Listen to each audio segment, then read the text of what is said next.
Hello and welcome back, Wisdom Seekers. You are tuned in to My Messiah Jesus, the place where we dive deep into the Word and bring its timeless truths into our modern lives. I am so thrilled you're here today because we are jumping into a chapter that is just packed with practical, life-altering advice. Proverbs chapter 17. It's a joy to be here. This chapter truly is a treasure. It speaks so profoundly to the heart of what it means to live a good life, a life of peace and integrity, not by the world's standards, but by God's. Exactly. It's like a roadmap to a richer life, but the riches it talks about aren't gold and silver. So for anyone just joining us or new to Proverbs, could you give us a gentle flyover of what this beautiful chapter has in store for us? Of course. Proverbs 17 is a collection of contrasts. It constantly weighs two different paths. It contrasts peaceful poverty with wealthy strife. It compares the value of a true friend to superficial relationships.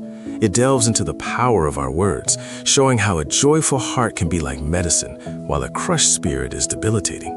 And at its core, it reminds us that while humans might refine gold and silver, it is the Lord who truly tests and refines the human heart.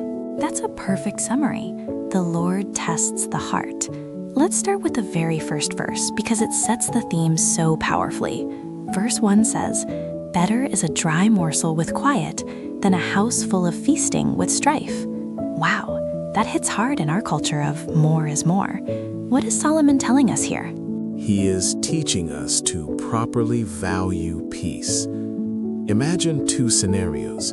In one, you have very little, just a crust of bread, but your home is filled with quiet, with tranquility, with love. There is no arguing, no tension, no walking on eggshells. Now imagine the opposite, a mansion filled with the most lavish food imaginable, a feast every night, but the air is thick with conflict, bitterness, and constant fighting. Solomon says the first life, the simple one, is infinitely better. It's a radical reordering of priorities. Peace with God and peace with our family is a greater treasure than any material wealth. That is so countercultural. We're taught to chase the promotion, the bigger house, the feast, but often that chase comes with immense stress and strife. This verse gives us permission to choose simplicity if it brings peace. Let's move to verse 3, which you touched on. The refining pot is for silver and the furnace for gold, but the Lord tests hearts.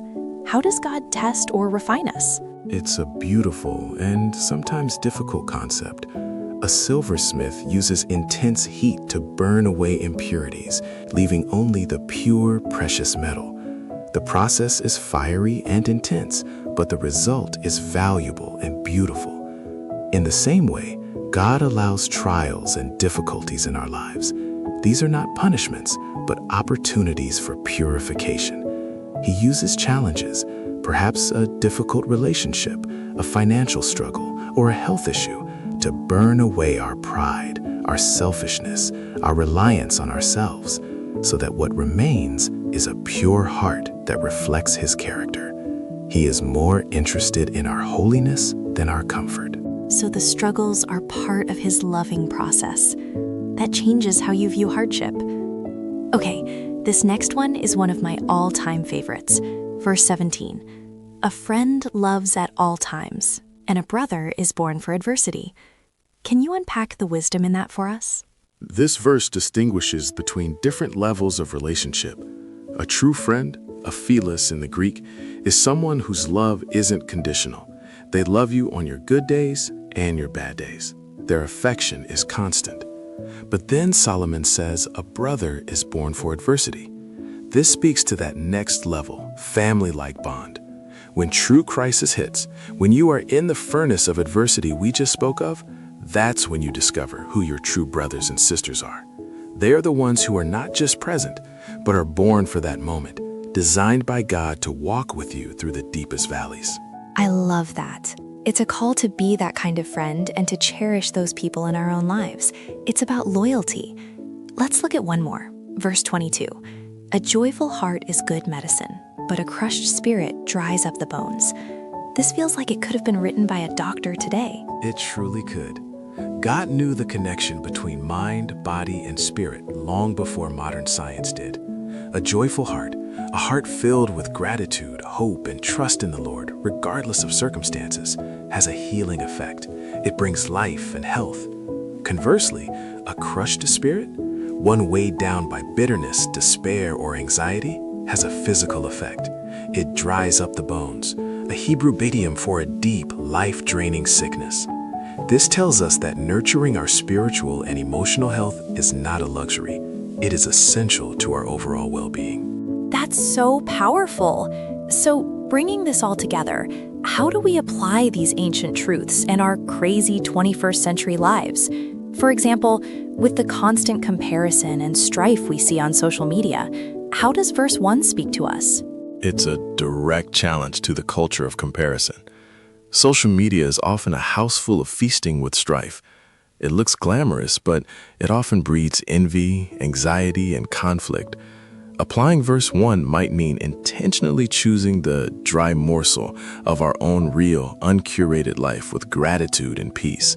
It means logging off to be present with our family, choosing a quiet walk in nature over scrolling through a feed of curated feasts.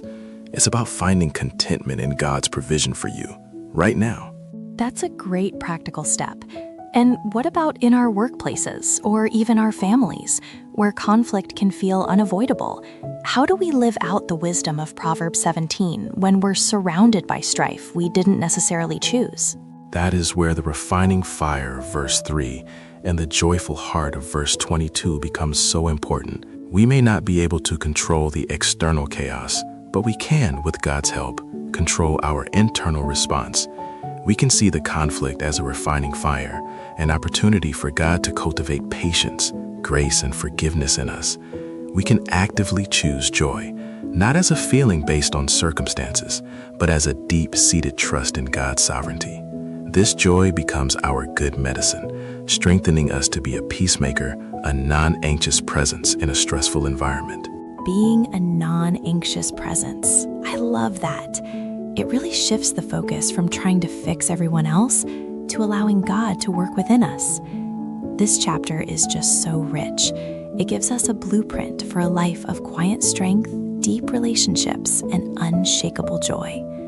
As we wrap up, I have a question for all our listeners to ponder this week. Please, go ahead. Take a moment and ask yourself, what is one area in your life, be it your schedule, your finances, your relationships, or your media consumption, where you can intentionally choose the dry morsel with quiet over the house full of feasting with strife? Think on that, pray on that, and maybe even take one small step this week. And if this message has blessed you, please consider subscribing to My Messiah Jesus and sharing this episode. It helps us spread this life-giving wisdom to others.